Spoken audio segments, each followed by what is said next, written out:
సమూయేలు మొదటి గ్రంథము 10వ అధ్యాయము చివరి 25, 26, 27 వచనాలు నేను చదువుతా ఉన్నాను. ఒకసారి మీరు బైబిల్ తెరచి చూడండి. సమూయేలు మొదటి గ్రంథము 10వ అధ్యాయము 25 నుండి. తరువాత సమూయేలు రాజ్య పాలన పద్ధతిని జనులకు వినిపించి ఒక గ్రంథమందు రాసి యెహోవా సన్నిధిని దాని నుంచెను. అంతటా సమూయేలు జనులందరినీ వారి వారి ఇండ్లకు పంపివేశను. సౌలును గిబియాలోని తన ఇంటికి వెళ్ళిపోయాను. దేవుని చేత హృదయ ప్రేరేపణ నొందిన శూరులు అతని వెంట వెళ్ళిరి. పనికి మాలిన వారు కొందరు ఈ మనుషుడు మనల్ని ఎలాగూ రక్షింపగలడని చెప్పుకొనుచు అతన్ని నిర్లక్ష్యం చేసి అతనికి కానుకలు తీసుకుని రాకుండగా అతడు చెవిటివాడైనట్టు ఊరకుండెను. ప్రార్థన. కృపా సత్య సంపూర్ణుడు అయిన తండ్రి, నిత్య నివాసి, పరిశుద్ధుడని నిత్యము గాన ప్రతిగానాల చేత గణపరచబడుతూ స్తుతులను అందుకుంటున్న మా స్తుతిపాత్రుడా మీకు వందనాలు. ఈ రాత్రికాల సమయంలో ఈ చదివిన లేఖన భాగాలను ఈ పరిశుద్ధాత్మ సహాయం చేత మాకు వినిపింపజేసి అర్థమయ్యేలాగా మేము గ్రహించడానికి మీ కృప చూపించమని, మీ బిడ్డలను దర్శించి రక్షించి విశ్వాసంలో స్థిరపరిచి మీరు మహిమ పొంది ఆశీర్వదించమని యేసుక్రీస్తు నామములో ఈ ప్రార్థన అడిగి వేడుకొంచున్నాం తండ్రి, ఆమేన్. ఒకసారి క్లుప్తంగా ఈ 10వ అధ్యాయం యొక్క సారాంశాన్ని గుర్తు చేద్దాం. మరి సమూయేలును దేవుడు వ్యక్తిగతంగా సౌలుని అభిషేకించి తర్వాత సౌలునకు కొన్ని సూచనలు తెలియపరిచి ఆ సూచనలు 3 కూడా జరిగిన తర్వాత మరి సమూయేలు జనులందరినీ మిస్పాకి పిలిపించి, మీరు కోరుకున్నట్టుగా ఇశ్రాయేలు దేవుడైన యెహోవా మిమ్మలను పరిపాలించడానికి ఒక రాజును ఏర్పాటు చేసిన విధంలో దేవుడు ఒక గోత్రం నుండి ఒకరిని పిలిచి చివరిగా ఈ సౌలును ఏర్పరచుకున్నాడు. 24వ వచనంలో, అప్పుడు సమూయేలు జనులందరిలో యెహోవా ఏర్పరచువారిని మీరు చూచితిరా, జనులందరిలో అతని వంటి వాడు ఒకడును లేడని చెప్పగా జనులందరూ బొబ్బలు పెట్టుచు ఏమన్నారంట, రాజు చిరంజీవి అవుగునుగాక అని కేకలు వేశారు. అంటే మమ్మల్ని పరిపాలించేవాడు చిరకాలం జీవించునుగాక అని ప్రజలు సంతోషంతో మరి సమూయేలు సౌలుని బహిరంగంగా ప్రకటించిన పిమ్మట వాళ్ళందరూ కేకలు వేసిన సందర్భం గత వారంలో మనం విన్నాం. అది అయిన తర్వాత 25వ వచనం ప్రారంభం ఎలా ప్రారంభించబడ్డది, ఎలాగా తరువాత అని ఉంది. ఏ తరువాత? సౌలుని ప్రజలందరూ ముందు బహిరంగంగా ప్రకటించిన తర్వాత, మిమ్మల్ని పరిపాలించు ఇశ్రాయేలీయులకు రాజుగా ఉన్నటువంటి వ్యక్తి ఎవరంటే ఇదిగో ఇతనే అని చెప్పినప్పుడు మరి అప్పటికే సౌలు సామానులో దాగి ఉన్నాడు, దేవుడు పలానా చోట దాగి ఉన్నాడనే విషయాన్ని చెప్పగా తోలుకొని వచ్చారు లేదా తీసుకొని వచ్చారు. తర్వాత సమూయేలు బహిరంగంగా సౌలుని ప్రకటించిన తర్వాత ప్రజల కేకలు వేసిన పిమ్మట తర్వాత ఏం జరిగిందన్నది ఈ 3 వచనాలు. ఈ 3 వచనాలు సౌలు యొక్క రాజ్యం యొక్క అధికార ప్రారంభం. ఒక రకంగా సౌలు యొక్క రాజ్యం ప్రారంభించబడ్డదని చెప్పాలి. అంతేకాదు ఈ 3 విషయాలు 3 స్పష్టమైన విషయాలను తెలియపరుస్తుంది. మొదటిది నియమాలు. మొదటిదేంటి? 25వ వచనం నియమాలు. 26వ వచనం మద్దతు. 26వ వచనం మద్దతు. ఏటి మద్దతు అన్నది మనం వచనం వెంబడి వచనం ధ్యానం చేసినప్పుడు ఆలకిందాం. 27వ వచనం వ్యతిరేకత. ఏమిటి ఆ వ్యతిరేకత అన్నది కూడా మనము ఆలోచన చేస్తే, మొదటగా 25వ వచనం నేను చదువుతున్నాను. తరువాత సమూయేలు రాజ్య పాలన పద్ధతిని జనులకు వినిపించి అని రాయబడి ఉన్నది. తర్వాత అంటే చెప్పాను కదా, ఈ 10వ అధ్యాయం ప్రారంభం మొదలుకొని మరి 24వ వచనం వరకు జరిగిన విషయాలు జరిగిన పిమ్మట తరువాత మరి సమూయేలు రాజ్య పరిపాలన పద్ధతిని ప్రజలందరికీ జనులందరికీ వివరించాడంట.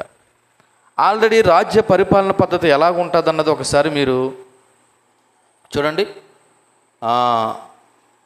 ఎన్నో అధ్యాయం అంటే 8వ అధ్యాయము 10వ వచనం నుంచి చూస్తే, సమూయేలు తనను రాజును అడిగిన జనులకు యెహోవా మాటలన్నీ వినిపించి ఎలాగూ చెప్పును. ఏమని చెప్పాడంట? మిమ్మల్ని ఏలబోవు రాజు ఎట్టివాడు అనగా అని చెప్పేసి అక్కడ కొన్ని నియమాలు నిబంధనలు కనబడతాయి.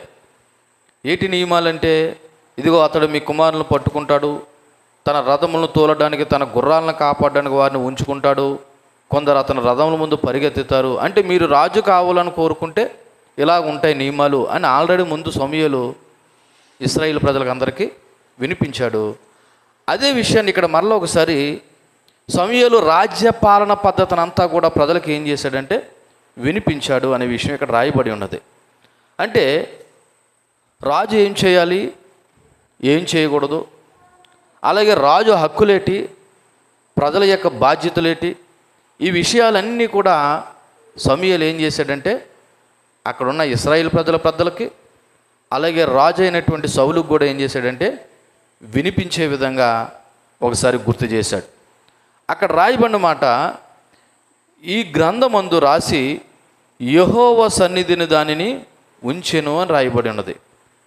ఇప్పుడు సమూయేలు చెప్పిన మాటలన్నీ వినిపించిన తర్వాత ఆ గ్రంథాన్ని ఎక్కడ ఉంచారంటే అండి, దేవుని సన్నిధానంలో ఉంచారు అని రాయబడి ఉన్నది.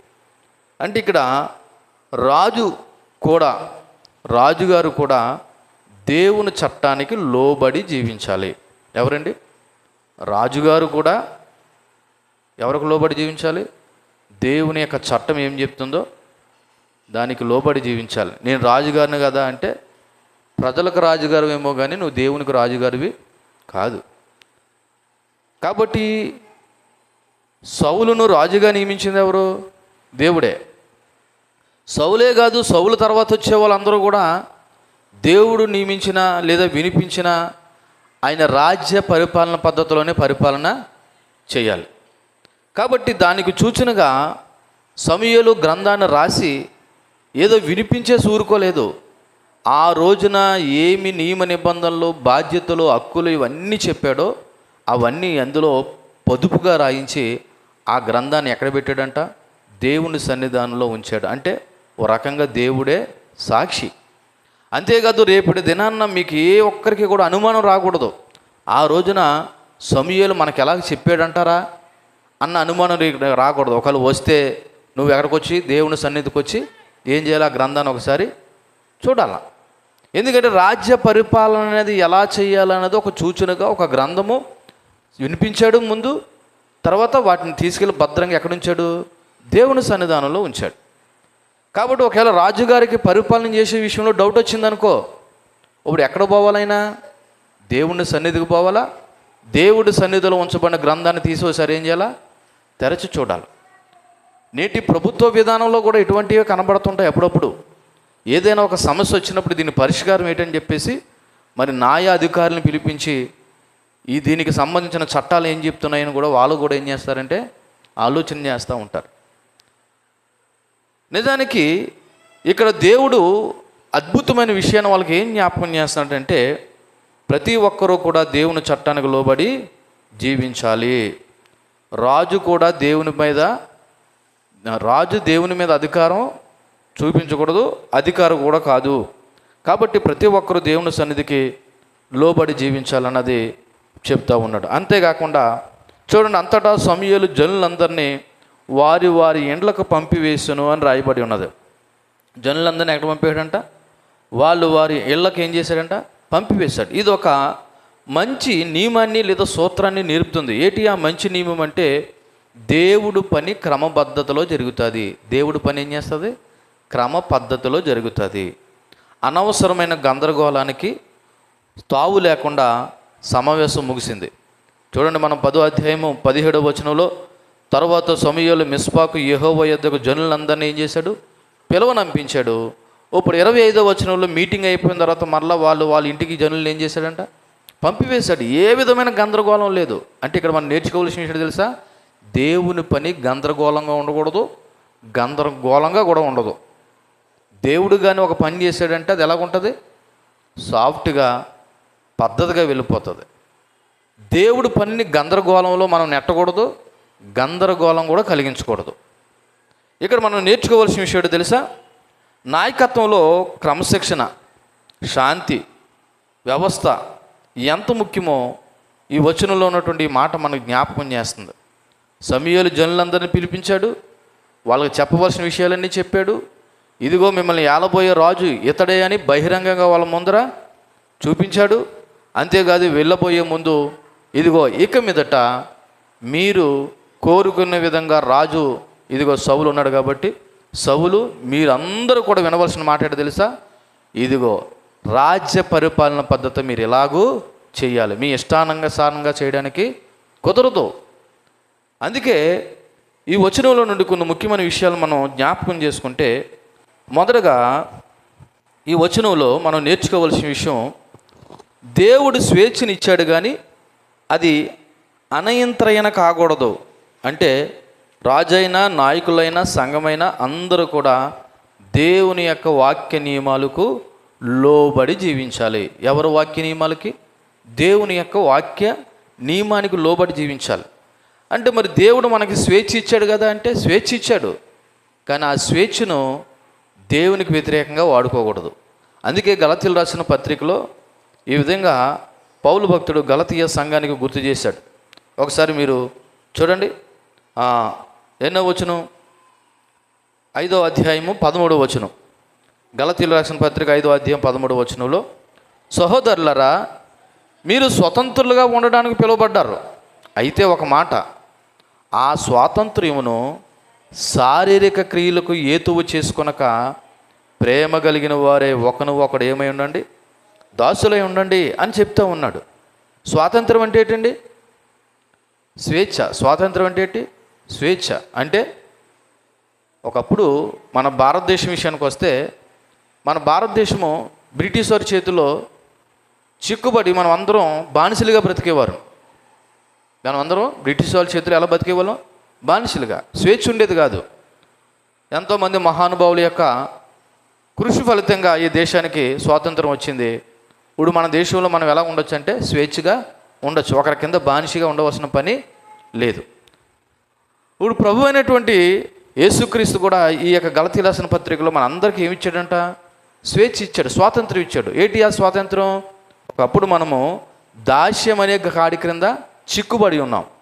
మన అందరి యొక్క పాపభారాన్ని కలవరి శిలువలో యేసుక్రీస్తు మరణించి మన మీద ఉన్న దాస్యాన్ని కాడిని ఆయన ఏం చేశాడు? తీసివేశాడు. అంటే మనకి ఏమిచ్చాడు? స్వేచ్ఛ ఇచ్చాడు. అయితే ఆ స్వేచ్ఛనంట శరీర క్రియలకు ఏతువు చేసుకోవద్దు అంటున్నాడు. అంటే ఏంటి? నీ శరీర కోరికలు తీర్చుకోవడానికి ఆ స్వేచ్ఛను వాడుకోవద్దు. మనం అందరం ఒకరికొకరికి ఏమై ఉండాలి? దాసులై ఉండాలనే విషయాన్ని గలతీయులు రాసిన పత్రికలో చెప్పబడిన మాట మనం ఆల్రెడీ ఈ పత్రిక ధ్యానం చేసేటప్పుడు మనం విన్నాం. కాబట్టి ఇక్కడ మనం గమనించవలసిన విషయం ఏంటంటే, దేవుడు స్వేచ్ఛ ఇచ్చాడు కదా. ఇప్పుడు రాజు అనబడుతున్న సౌలైనా లేదా నేడు నాయకులు అనబడుతున్న వాళ్ళైనా అధికారులైనా మాకు పరిపాలించడానికి లేదా మేము పెత్తానం చేయడానికి మాకు అధికారం ఉంది కదని చెప్పేసి ఎవరు పడితే వాళ్ళు ఇష్టానుసారంగా ఏం చేయకూడదు?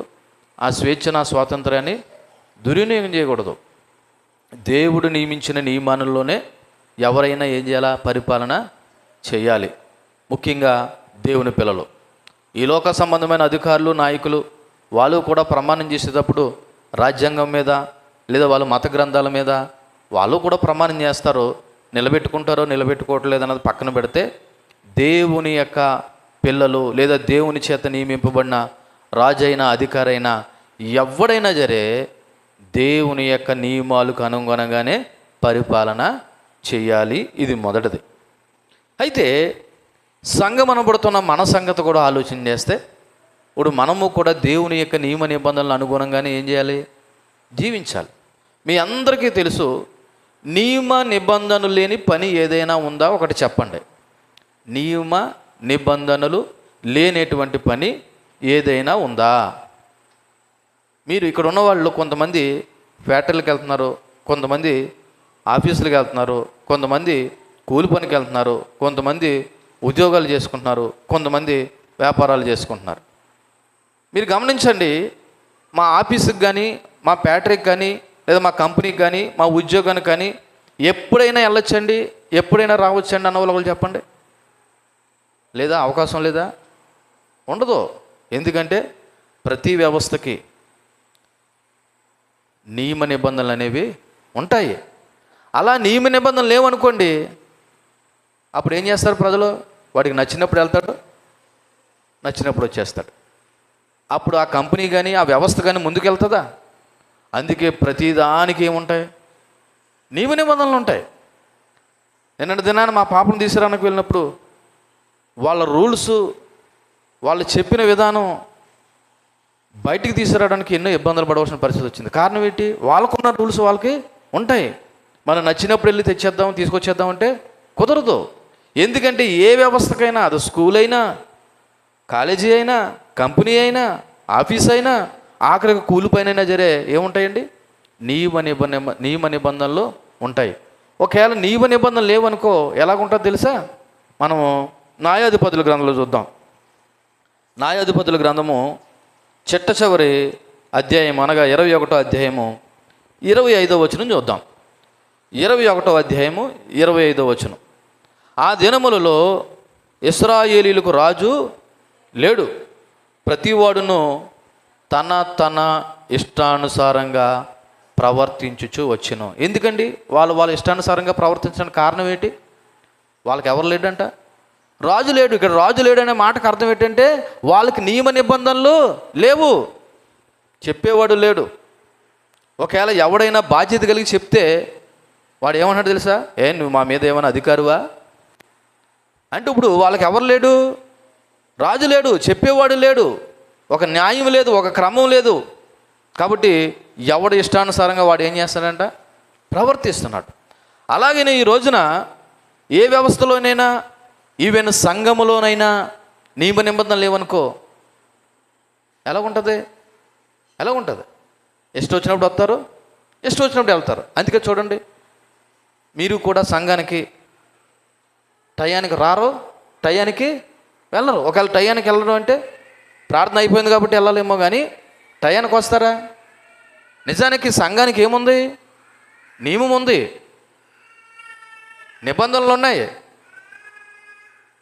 సంఘానికి నియమం ఉంది, నిబంధనలు ఉన్నాయి. ఏ పనికి, ఏ వ్యవస్థకి నియమాలు లేవు అనడానికి లేదు. అలాగే క్రైస్తవ సంఘానికి కూడా ఏముంది? నియమ నిబంధనలు ఉన్నాయి. పాటించేవాడే క్రమం కలిగిన వాడు, పాటించలేనివాడు అక్రమాన్ని కలిగి ఉన్నవాడే. ఒక భౌతికమైన పనికే నియమ నిబంధనలు ఉంటే, దేవుని పనికి, దేవుని యొక్క అధికారానికి, లేదా దేవుని యొక్క సన్నిధికి కూడా ఏమున్నాయి? నియమ నిబంధనలు ఉన్నాయి. అందుకే ఈ టయానికి రావాలి, ఈ టయానికి వెళ్ళాలి. చూడండి, 3 గంటల ఆరాధనలో 3 గంటలు పాటలు పాడతామా? లేదా 3 గంటలు వాక్యం చెప్తామా? లేదా 3 గంటలు లేకపోతే ప్రార్థన చేస్తామా? ప్రతిదానికి కొద్ది సమయాన్ని ఏం చేసాం? కేటాయించాం. ఎందుకు కేటాయించాం? ఒక క్రమము, ఒక నియమము మనం పెట్టుకున్నాం. ఈ టైంలో పాటలు పాడాలి, ఇన్నే పాడాలి, ఈ టైంలో ప్రార్థన చేయాలి, ఈ టైంలో ఇంతసేపు వాక్యం చెప్పాలని.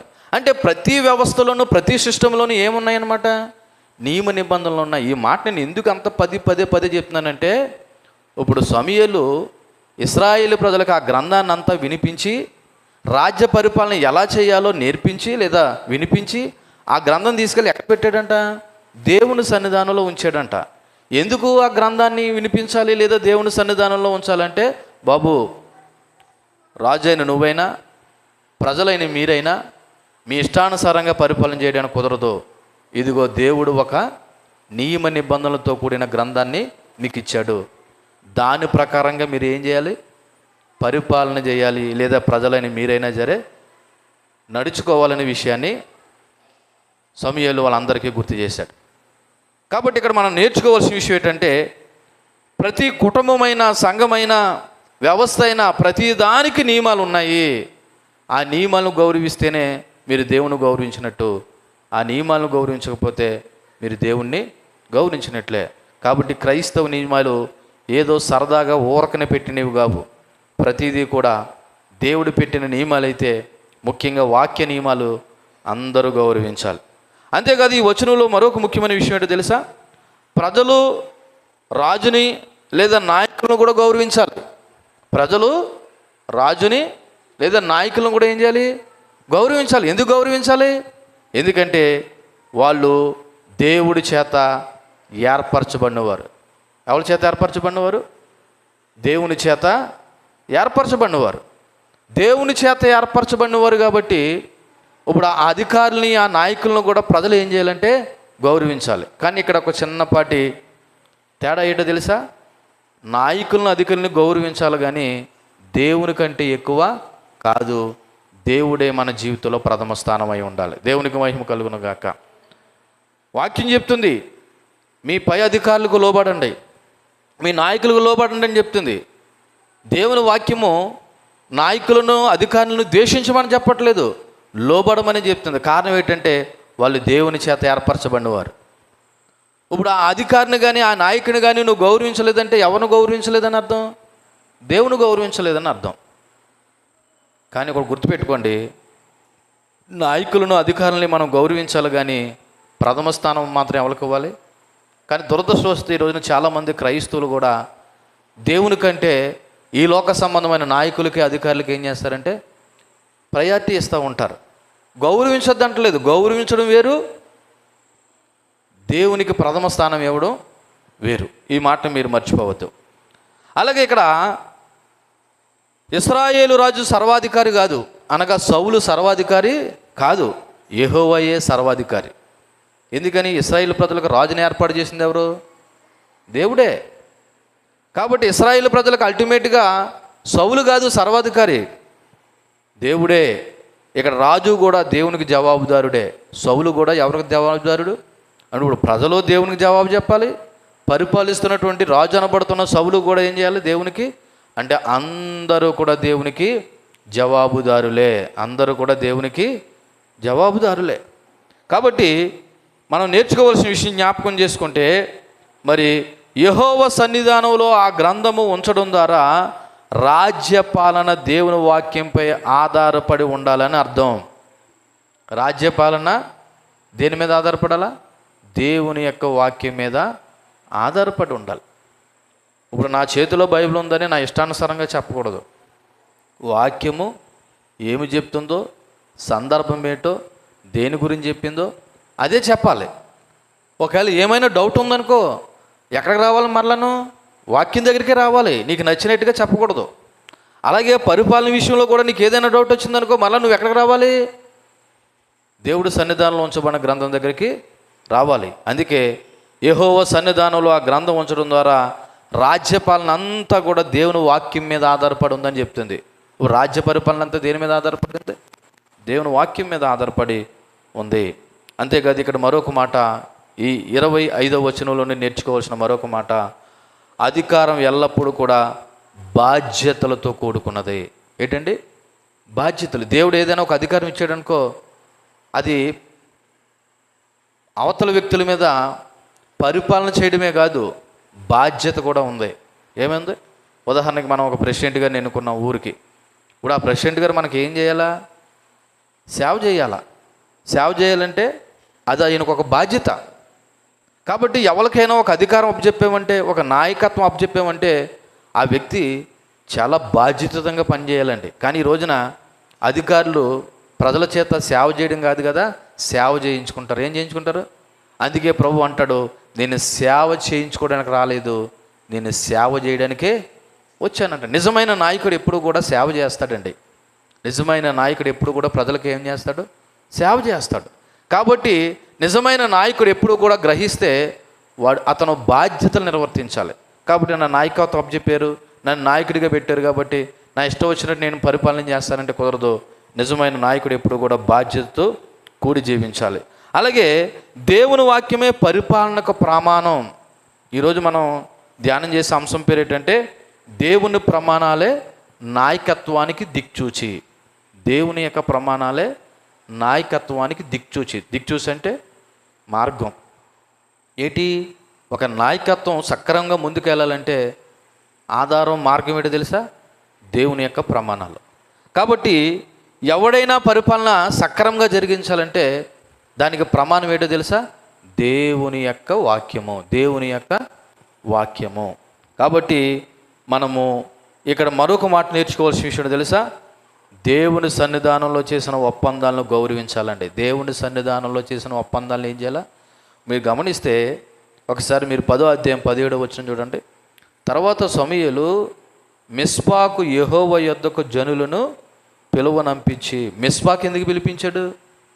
మిస్పాలో దేవుని యొక్క సన్నిధి, దేవుని బలిపీఠం ఉంది. ఇప్పుడు ఇశ్రాయేలు ప్రజలందరికీ కూడా ఈ వాక్యాన్ని ఎక్కడ వినిపించాడు? దేవుని సన్నిధానంలో ఉండి వినిపించాడు.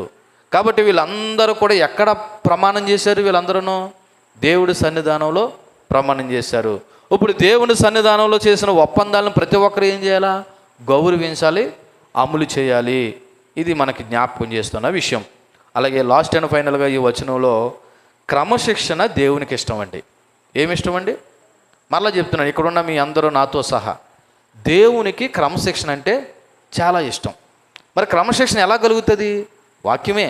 దానికి కూడా ఆధారం ఏంటి? వాక్యమే. వాక్యానికి భయపడేవాడు క్రమశిక్షణకు గురవుతాడు, అంటే క్రమశిక్షణకు లోబడతాడు. వాక్యం అంటే భయం లేనోడు వాడి క్రమశిక్షణకు ఏమవుడు? లోబడ్డు. ఒకసారి మీరు ద్వితీయోపదేశకాండము 17వ అధ్యాయము 18, 19, 20 వచనాలు చూద్దాం. ద్వితీయోపదేశకాండము 17వ అధ్యాయము ఒకసారి మనము 18, 19, 20 వచనాలు చూస్తే, మరియు అతడు రాజ్య సింహాసనం ముందు ఆసీనుడైన తర్వాత లేవీయులైన యాజకుల స్వాధీనంలో ఉన్న గ్రంథాన్ని చూచి ఆ ధర్మశాస్త్రం ఒక ప్రతిని తన కొరకు రాసుకునవలను, అది అతని యొద్ద ఉండవలను. తన రాజ్యమందు తనను తన కుమారులను ఇశ్రాయేలు మధ్యన దీర్ఘాయుష్మంతులగుటకే తాను తన సహోదరుల మీద గర్వించి ఈ ధర్మశాస్త్రాన్ని విడిచిపెట్టి కుడుకు కానీ ఎడమకు కానీ తాను తొలగక ఉండినట్లు తన దేవుడైన యెహోవాకు భయపడి ఈ ధర్మశాస్త్ర వాక్యాలనియో ఈ కట్టడలను అనుసరించి నడువ నేర్చుకున్నటకు అతడు తన బ్రతుకు దినములన్నయో ఆ గ్రంథమును చదువుచుండవలను. అంటే ఏంటో తెలుసా?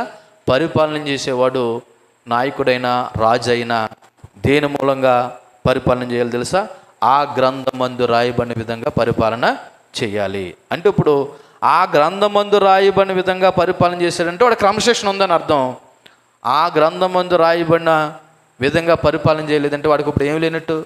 క్రమశిక్షణ లేనట్టు. అందుకే దేవునికి క్రమశిక్షణ ఇష్టమని ఎందుకన్నానంటే, దేవుడు ముందుగా మనకి ఒక నియమ నిబంధనలు పెట్టాడండి. ఈ రోజున మన దేవుడు ఎంత గొప్ప దేవుడో తెలుసా? మీరు పరిశుద్ధులుగా జీవించండి అని చెప్పి మాత్రం ఊరుకునే దేవుడు కాదు, పరిశుద్ధులుగా ఎలా జీవించాలో కూడా మనకు మార్గాన్ని చూపించిన దేవుడు. నమ్మిన వారి దేవుని స్తోత్రం చెప్దాం. మన దేవుడు పరిశుద్ధులుగా జీవించండి అని చెప్పేసి ఊరుకున్న దేవుడు కాదు, పరిశుద్ధులుగా ఎలా జీవించాలో కూడా మార్గాన్ని చూపించిన దేవుడు. ఇప్పుడు ఇదిగో మీరు రాజ్య పరిపాలన ఎలా చేయాలో అని చెప్పేసిన దేవుడు కాదు, ఆ రాజ్య పరిపాలన చేయడానికి గ్రంథం ఇచ్చి ఆ గ్రంథాన్ని చదవమని చెప్పాడు. ఈ గ్రంథమందు ఉన్నవి వాక్యాలన్నింటినీ కట్టడలను అనుసరించి నడువు నేర్చుకోవాలి. కుడుకు కానీ వెడకు కానీ ఏమవకూడదు. అంటే పరిపాలించేవాడికి ఏముండాలి తెలుసా? క్రమశిక్షణ ఉండాలి. ఏముండాలి? క్రమశిక్షణ ఉండాలి. అందుకే నాయకుడు ఎప్పుడూ కూడా అధికారం సెలవించడానికి కాదు, వాడు క్రమశిక్షణ కలిగి ఇతరులను క్రమశిక్షణలో పెట్టాలి. దేవునికి మహిమ కలుగును గాక. నాయకుడు ఎప్పుడు కూడా ఏం కలిగి ఉండాలి? క్రమశిక్షణ కలిగి ఇతరుల్ని క్రమశిక్షణలో పెట్టాలి. అంతేకాదు, ఒకసారి మనము కీర్తన 119 కీర్తన 105వ వచనం కూడా చదువుతాం. మన అందరికీ కంఠస్థమైనటువంటి మాటే అయినా ఒకసారి మీరు బైబిల్ తెరిచి చూడండి, మీరు ఒకసారి గుర్తు అవడానికి. 119వ కీర్తన 105వ వచనం ఏం చెప్తుంది? నీ వాక్యము నా పాదములకు దీపమును నా త్రామునకు వెలుగై ఉన్నది. అంటే ఎవడైతే దేవుని వాక్యాన్ని పాటిస్తాడో, అంటే క్రమశిక్షణ కలిగి ఉంటాడో, వాడికి దేవుని వాక్యము వెలుగుగా దీపంగా ఉంటుంది. కాబట్టి దేవుడు ఏం కోరుకుంటున్నాడంటే మనలో నుండి క్రమశిక్షణ కోరుకుంటున్నాడు. మరలా ఒకసారి ఈ సమూయేలు మొదటి గ్రంథం 10వ అధ్యాయం 25వ వచనాన్ని గుర్తు చేస్తే, ఇక్కడ సమూయేలు ఇశ్రాయేలు ప్రజలకి రాజుకిని రాజ్య పరిపాలన పద్ధతిని వివరించి ఆ గ్రంథాన్ని దేవుని సన్నిధానంలో ఉంచి మరి వాళ్ళందరినీ కూడా వాళ్ళ ఇండ్లకి ఏం చేశాడు? పంపివేశాడు అన్న విషయం అక్కడ రాయబడి ఉన్నది. అంటే ఈ వచనం ప్రధానంగా మనకు చెప్పే విషయం ఏంటంటే, వాక్యానికి లోబడితేనే అది ఆశీర్వాదకరంగా ఉంటుంది. అప్పుడే నిజమైన శాంతి, న్యాయము, స్థిరత్వము కలుగుతుంది. అది ఎవరికైనా, ఎంతటి వారికైనా. కాబట్టి ఇక్కడ సమూయేలు ఇశ్రాయేలు ప్రజలను మిస్పాకు పిలిపించాడు. ఏ విధంగా పరిపాలన చేయాలో రాజ్య పరిపాలన పద్ధతిని రాజుకి వినిపించాడు, ప్రజలకి కూడా వినిపించాడు. అల్టిమేట్గా వాళ్ళందరినీ ఇంటికి పంపివేశాడు. కాబట్టి ఇక్కడ నిజమైన ఆశీర్వాదాలు మనకు కలగాలంటే దేవుని వాక్యానికి లోబడాలనే విషయం మనము మర్చిపోకూడదు. చూడండి 26వ వచనం చదువుదాం. సౌలును గిబియాలోని తన ఇంటికి వెళ్ళిపోయెను. దేవుని చేత హృదయ ప్రేరేపణ నొందిన శూరులు అతని వెంట వెళ్ళిరి. సో ఈ 26వ వచనం, సౌలు గిబియాలోకి వెళ్ళిపోయేటప్పుడు మరి తనతో పాటు కొంతమంది శూరులు వెళ్ళారు అనే విషయం ఇక్కడ మనకి కనబడతా ఉంది. ఓ రకంగా సౌలు ప్రారంభ వినయం కనపడుతుంది ఇక్కడ.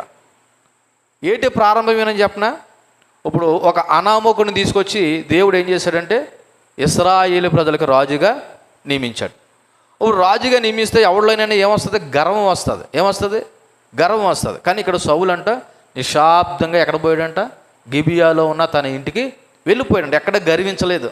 చూడండి, అప్పుడప్పుడు మనం ఎలక్షన్లో కానీ ఏదైనా పోటీలో కానీ నెగ్గిన వ్యక్తిని ఏ విధంగా తీసుకొస్తారు?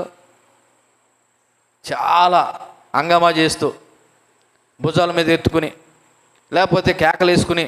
అది తప్పు అని నేను అంటలేదు, కానీ ఒక రకమైనటువంటి విజయంతో వస్తారు. కానీ ఇక్కడ సౌలు అలా చేయలేదు. ఎంతమందిలో ఇశ్రాయేలు ప్రజలకు దేవుడు నన్ను రాజుగా నియమించాడని ఎక్కడ కూడా గర్వం చూపించలేదు. కానీ సౌలు ప్రారంభంలో చాలా వినయంగా ఉన్నాడు. రాను అతడు దేవుడికి ఏం చూపించాడంటే అవిధేయత చూపించాడు. సరే, ఈ వచనంలో మనం నేర్చుకోవాల్సిన ముఖ్యమైన మాటలు జ్ఞాపకం చేసుకుంటే, ఇక్కడ దేవుడు కొంతమంది యొక్క హృదయాల్ని ప్రేరేపించాడంట. కొంతమంది యొక్క హృదయాల్ని ఏం చేశాడు? ప్రేరేపించాడు. ఈ మాట చాలా లోతైందని చెప్పాలి. ఎందుకు తెలుసా? ఆ మనుషులు తమంతట తమ రాజు వెంబడలేదు, అనగా సౌలు వెంబడలేదు. దేవుడు వాళ్ళ హృదయాల్ని ప్రేరేపిస్తే అప్పుడు కొంతమంది వెళ్ళారు. అదే వాళ్ళనే శూరులు అని అన్నారు. ఇక్కడ మనం నేర్చుకోవాల్సిన విషయం తెలుసా? దేవుడు తన సేవకు పిలిచిన వ్యక్తికి అవసరమైన సహాయకులను లేదా సహాయాన్ని దేవుడే స్థిరపరుస్తాడు.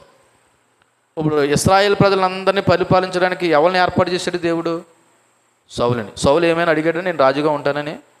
దేవుని ఏర్పాటులో, దేవుని సంకల్పంలో దేవుడు సౌలుని రాజుగా ఏర్పాటు చేశాడు. ఇప్పుడు దేవుని పనికి ఎవరు కావాలి? సహకారులు కావాలి. ఆ విషయాన్ని మీకు జ్ఞాపకం చేస్తున్నాను సంగమా. దేవుని సేవ ఎప్పుడు పాస్టర్ గారు ఒక్కరి మీద వేసేయకూడదు, లేదా ఏదైనా ఒక పని ఒక్కరి మీద వేయకూడదు. అందరూ కలిసి ఏం చేయాలా? సహాయం చేయాలి. ఇక్కడ ఐక్యమత్యమే మహాబలం. యూనిటీ అనేది చాలా ముఖ్యమైనది. ఐక్యత అనేది చాలా ముఖ్యమైనది. ఇప్పుడు చూడండి, ఇశ్రాయేలు ప్రజలకు సౌలు రాజుగా నియమింపబడ్డాడు. ఇప్పుడు సౌలుతో పాటు దేవుడు కూడా కొంతమంది శూరుల్ని ఏం చేశాడు? ప్రేరేపించి సౌలుతో వెళ్ళారంట ఇంటికి. అంటే ఇక్కడ దేవుడు పని చేయడానికి, దేవుని సేవకు పిలిచిన వ్యక్తికి అవసరమైన సహాయాన్ని ఇక్కడ ఎవరు ఏర్పాటు చేశారు? దేవుడే సౌలుకి ఏం చేశాడు? ఏర్పాటు చేశాడు. కాబట్టి మనం అనుకోవచ్చు, ఈ పని అంతా నేనే చేయాలా? నువ్వు అనుకోవద్దు. నువ్వు నిజంగా మనసు పెట్టి చేయి, దానికి సహకారాన్ని దేవుడు ఏం చేస్తాడు? ఏర్పాటు చేస్తాడు. అది సేవకులైనా, సంఘంలో ఉన్న విశ్వాసులైనా, ఏదైనా. ఎందుకని ఇది దేవుని పని. ఇది ఎవరి పని? దేవుని పని. ఇది దేవుడి పని. దేవుడే నిన్ను కానీ నన్ను కానీ పిలిస్తే దాని వెనకాల సహాయం కూడా దేవుడే ఇస్తాడు. నమ్మిన వారు దేవుని స్తోత్రం చెప్పండి. కాబట్టి ఇక్కడ దేవుడు పని చేయడానికి దేవుడే మనుషుల యొక్క హృదయాలను సిద్ధపరిచాడు.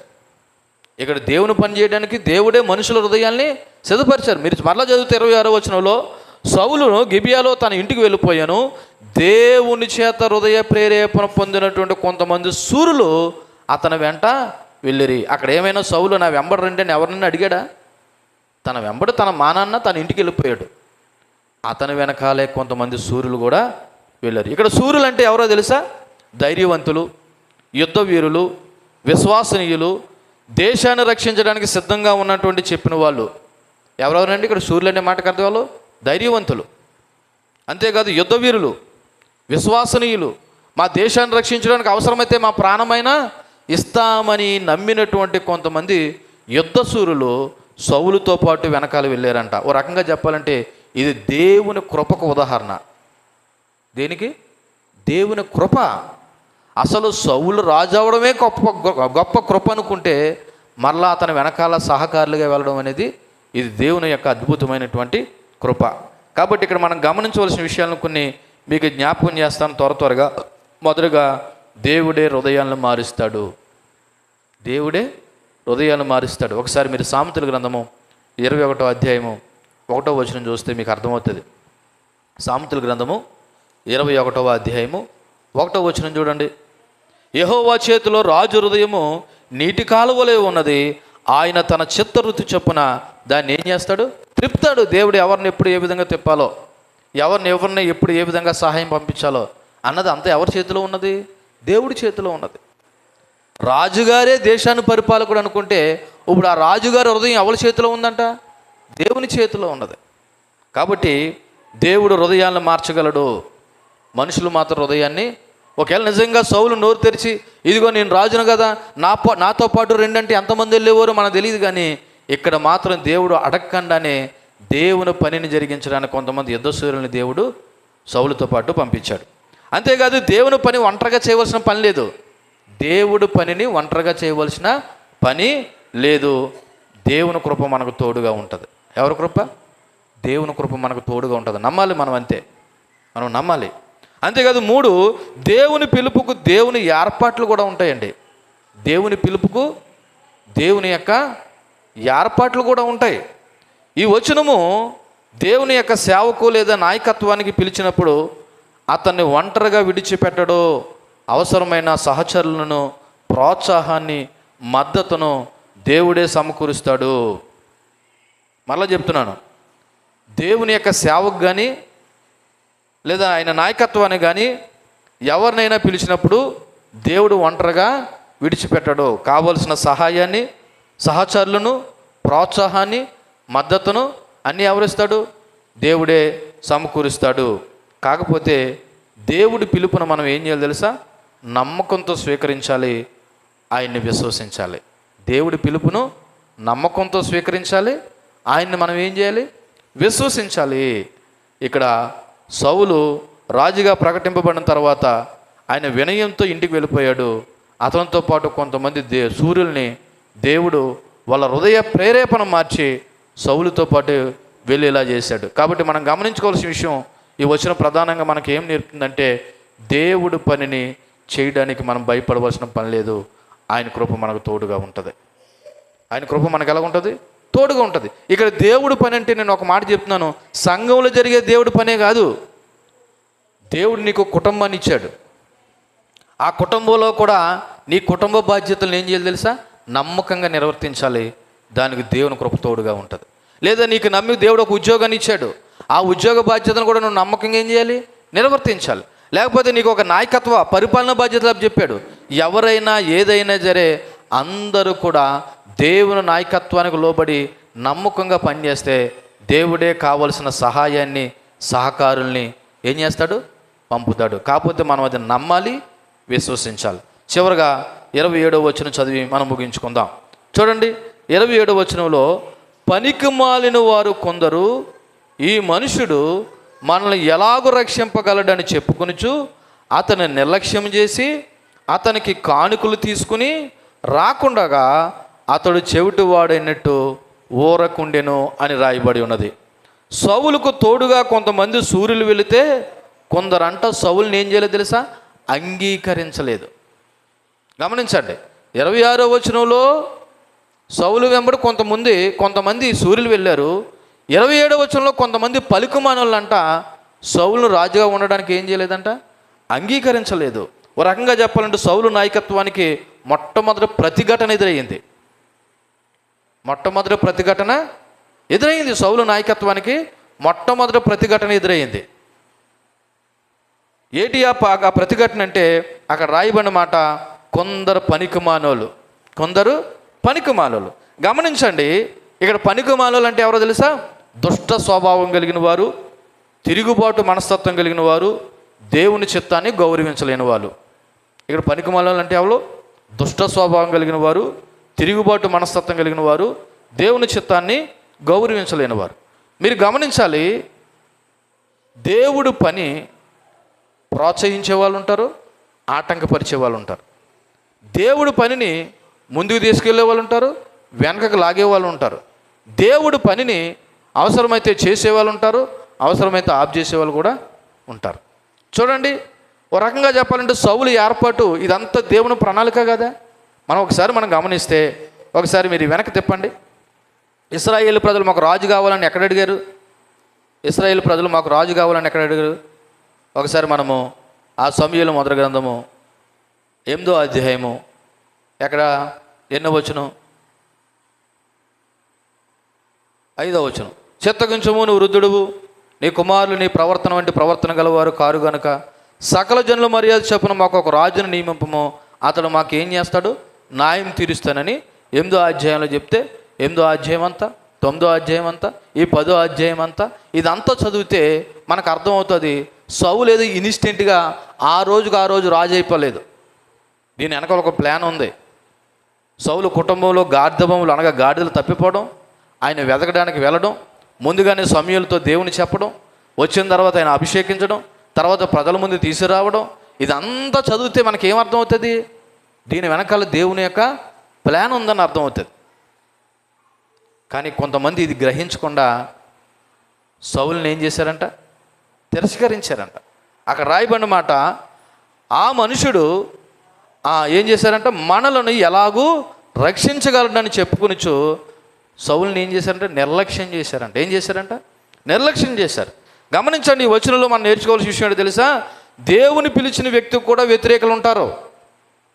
దేవుని చేత పిలువబడిన వ్యక్తికి కూడా ఏముంటారు? వ్యతిరేకులు ఉంటారు. వాళ్ళన్న మొట్టమొదటి వ్యతిరేకత తెలుసా? ఈ మనుషుడు మనల్ని ఎలాగ రక్షించగలడు అంటే ఈ ప్రశ్నలో వాళ్ళ అవిశ్వాసం ఉంది. అంటే ఆ పనికి మాలిన వాళ్ళకి ఏముంది? అవిశ్వాసం ఉంది. అంటే దేవుని యొక్క పిలుపులో వాళ్ళకి ఏం లేదు, నమ్మకం లేదు. ఇతను ఏ విధంగా రక్షిస్తాడు అంటున్నారు. నిజం చెప్పాలంటే నిజానికి రక్షకుడు సౌలా దేవుడా? సౌలా దేవుడా అంటున్నాను. దేవుడే. అంటే ఇప్పుడు ఎవరి మీద నమ్మకం లేదు వీళ్ళకి? దేవుని మీద నమ్మకం లేదు. అంతేకాదు వాళ్ళ యొక్క అవిశ్వాసంతో పాటు అపహాస్యం కనపడుతుంది అక్కడ. ఈ మనుషుడు మనల్ని ఎలా రక్షించగలడు అని ఒక అపహాస్యం కనపడుతుంది. అంతేకాదు సౌలు యొక్క సామర్థ్యాన్ని వాళ్ళు తక్కువగా చూశారు. వారు దేవుని ఎంపికను కాకుండా తమ అభిప్రాయాన్ని ఎక్కువగా నమ్మారు ఈ పనికిమాలోలు. కాబట్టి ఏం చేశారంట? అతన్ని తృణీకరించారు. ఎవరిని తృణీకరించారు? సౌలుని తృణీకరించారు. మీకు మరలా చెప్తున్నాను, సౌలుని తృణీకరించారంటే ఇప్పుడు వాళ్ళు ఎవరిని తృణీకరించినట్టు? దేవుని తృణీకరించినట్టు. ఎందుకని? సౌలు ఎవరి చేత నియమింపబడ్డాడు? దేవుని చేత నియమింపబడ్డాడు. అందుకే గుర్తుపెట్టుకోండి, దేవుని చేత నియమింపబడిన వాడిని ఎవరినైనా తృణీకరించామంటే వారిని మనం దేవుణ్ణే తృణీకరించినట్టు. కాబట్టి ఇక్కడ ఈ పనికిమాలోలు సౌలును గౌరవించలేదు, విలువ లేనివాడిగా చూశారు, అవమానించారు. కాబట్టి వీళ్ళు సౌలు మాత్రమే కాదు దేవుని నిర్ణయాన్ని కూడా తృణీకరించారు. పైగా వాళ్ళు ఏం చేశారంట? అతనికి ఏ కానుక తీసుకురాలేదంట. ఆ రోజుల్లో కొత్త రాజు దగ్గరికి వెళ్ళేటప్పుడు గౌరవ సూచనగా కానుక తీసుకెళ్తారు. చూడండి, ఇప్పుడు కూడా అప్పుడప్పుడు ఏదైనా అధికారి దగ్గరికి వెళ్ళినా, నాయకుడి దగ్గరికి వెళ్ళినా కొంతమంది పుష్పగుచ్చాలు పట్టుకుని వెళ్తారు, బొకేలను పట్టుకుని వెళ్తారు. ఒక అధికారిని కలాలన్నా, ఒక ఎమ్మెల్యేని కలాలన్నా, ఒక మంత్రిని కలాలన్నా ఊరకనే వెళ్ళరు. చేతిలో ఏం చేస్తారు? ఒక పెద్ద భారీ బొక్క పట్టుకుని వెళ్తారు. ఎందుకని? అదొక గౌరవ రకమైనటువంటి సూచన. మరి ఆ రోజుల్లో మరి సౌలు రాజుగా ప్రకటింపబడిన తర్వాత ప్రజలు తీసుకెళ్ళి ఏం చేయాలి? కానుకలు సమర్పించాలి. అది ఏంటి ఎంత అన్నది పక్కన పెడితే అదో రకమైన గౌరవం. కానీ ఈ పనికిమాలోలు అంట అతని దగ్గరికి ఏం తేలేదంట? కానుకలు తీసుకురాలేదా? అంటే ఒక రకంగా చెప్పాలంటే వాళ్ళు నిరసన వ్యక్తం చేశారు. అవిధేయతతో కూడినటువంటి నిరసన. మేము ఇదిగో ఈ సౌలు అనే మనుషుడికి ఏం చూపించాం? విధేయత చూపించాం. ఇతని దగ్గరికి మేము ఏం పట్టుకెళ్ళాం? కానుక పట్టుకెళ్ళాం అని చెప్పేసి వాళ్ళు ఏం చేశారంటే వాళ్ళ యొక్క అవిధేయతను అక్కడ చూపించారు. ఇక్కడ ఈ వచనంలో మనం నేర్చుకోవాల్సిన విషయం తెలుసా? మీకు ప్రారంభంలోనే చెప్పాను. 25వ వచనమేమో రాజ్య పరిపాలన నియమాలు చెప్తే 26వ వచనమేమో కొంతమంది సౌలుకి మద్దతుదారులు అనగా సూర్యుల గురించి చెప్తే ఈ 27వ వచనము వ్యతిరేకత. ఏటి వ్యతిరేకత అంటే కొంతమంది పనికిమాలోల మూలంగా ఏమి ఎదురయ్యింది? సౌలుకి వ్యతిరేకత ఎదురయ్యింది. అయితే ఇటువంటి వ్యతిరేక సమయంలో మనం ఎలాగ ఉండాలి? చూడండి, అక్కడ సౌలు ఎలాగ ఉన్నాడంట. ఒకసారి మరలా చెబుతున్న 27వ వచనం, పనికిమాలిన వారు కొందరు ఈ మనుషుడు మనల్ని ఎలాగ రక్షింపగలడని చెప్పుకొనిచు అతను నిర్లక్ష్యం చేసి అతనికి కానుకలు తీసుకుని రాకుండగా అతడంటే సౌలు సెవిటివాడైనట్టు ఊరకుండెను. ఈ మాట చాలా అద్భుతమైన మాట. ఇందులో చాలా సత్యం ఉంది. ఒక రకంగా చెప్పాలంటే చాలా గొప్ప మాట అని చెప్పాలి. ఎందుకని? అక్కడ సౌలు కోపాడలేదు, ప్రతీకారం తీర్చుకోలేదు, వెంటనే శిక్షించలేదు, వాదించనో లేదు. నేను రాజును కదా, నా దగ్గర కానుకలు ఎందుకు తీసుకురాలేదని వాళ్ళని శిక్షించలేదు, లేకపోతే వాళ్ళని తృణీకరించలేదు, వాళ్ళ మీద కోపగించలేదు. ఏమైపోయాడంట? చెవిటివాడైనట్టు ఊరకుండినని రాయబడి ఉంది. ఓ రకంగా చెప్పాలంటే సౌలు ఇది ప్రారంభ సమయంలో అతని సహనము, వినయము, ఆత్మనిగ్రహం కింద కనబడుతూ ఉన్నా, ఇక్కడ ఒక ముఖ్యమైన విషయాన్ని మీరు జ్ఞాపకం చేస్తూ ఉన్నాను.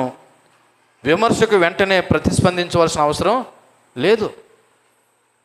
విమర్శకు వెంటనే ప్రతిస్పందించిన అవసరం లేదు. నిన్ను ఎవరైనా విమర్శించారనుకో, మనం ఏం చేస్తాం? వెంటనే ఆ విమర్శకు ప్రతి విమర్శన చేసేస్తాం. అంటే మన భాషలో చెప్పాలంటే నీతో ఎవరైనా గొడవపడారనుకో, వెంటనే తిరిగి నువ్వేం చేస్తావు? కానీ వాక్యం ఏం చెప్తుందో తెలుసా? ఎవరైతే మౌనంగా ఉంటారో వాళ్ళ జ్ఞానానికి చూసినంట. దేనికి చూసినా? జ్ఞానానికి చూసిన.